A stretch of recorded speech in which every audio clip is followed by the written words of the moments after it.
చర్ల మండలం పాతచర్ల గ్రామం అంబేద్కర్ నగర్ నందు డ్రైనేజీ బూడుకొని నీళ్లు నిండుకొని ఉండటం వల్ల కింద రోడ్లు బూడిపోయటం వల్ల నీళ్లు కాలువలు నిండిపోయి రోడ్లు ఏ మాత్రం పంచాయతీ ఆఫీస్ వాళ్ళు కానీ ఏ అధికారి పట్టించుకోకుండా ఉండడం వల్ల అనేక గొడవలు జరుగుతున్నాయి.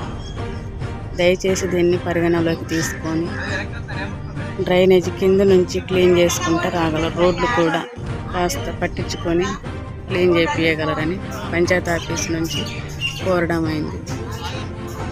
దయచేసి ఈ వీడియోని అన్ని గ్రూపులలోకి, చర్ల మండలం అన్ని గ్రూపులలోకి పంపించండి.